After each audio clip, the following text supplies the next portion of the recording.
The month of May, which attaches the infamous adage, sell in May and go away, has traditionally been positive for Indian equities. While most European and US fund managers go on a long summer vacation during the month, putting pressure on their local indices, the S&P BSE Sensex has managed to deliver a positive return during the May month since 2013, except in 2020 when COVID-related uncertainties took center stage, and then again in 2022. This time around, analysts believe the Indian markets could remain volatile, as they seem to be running into a couple of headwinds in the near term.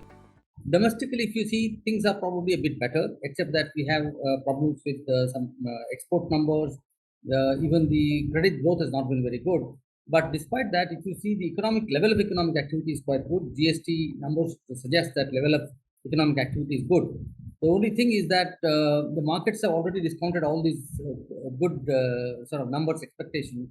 And then now you have a semi-final election, as it were, in May in Karnataka. So that will sort of give some sort of a preview of what is to be expected in 2024. And if you see traditionally, I don't think there'll be huge bullishness, but I think there will be probably some wait and watch sort of situation till the election results come, till the May interest rate setting by the MPC also happens. And as a run-up to what is likely to happen in terms of further hike by the Fed in June. According to technical charts, the Nifty 50 index is firmly above the key levels. But to further strengthen the trend in the May month, we need a decisive close above 18,200 mark. And that would pave the way for the Nifty to, retest the record highs. We see some correction. Then 17,200 to 17,500 would be the first area of support. And the major support exists around 16,800.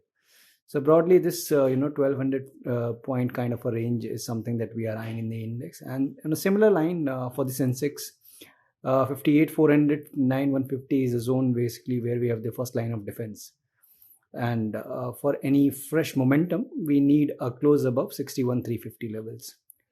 So meanwhile, participants should maintain positive bias, till the key support zone is intact.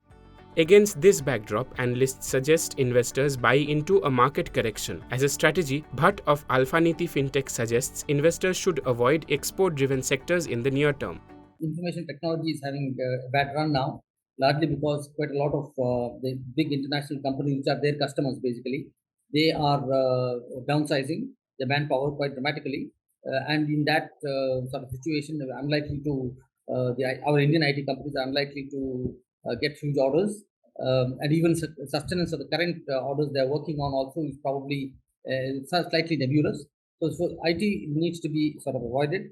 Again, I think pharma is also having the same problem.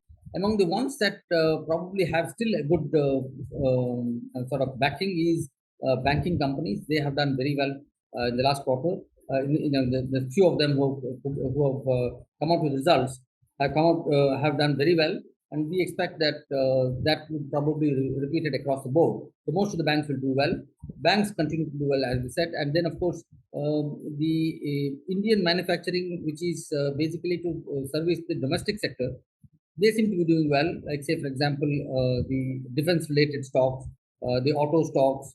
I think these are the ones that continue to do well.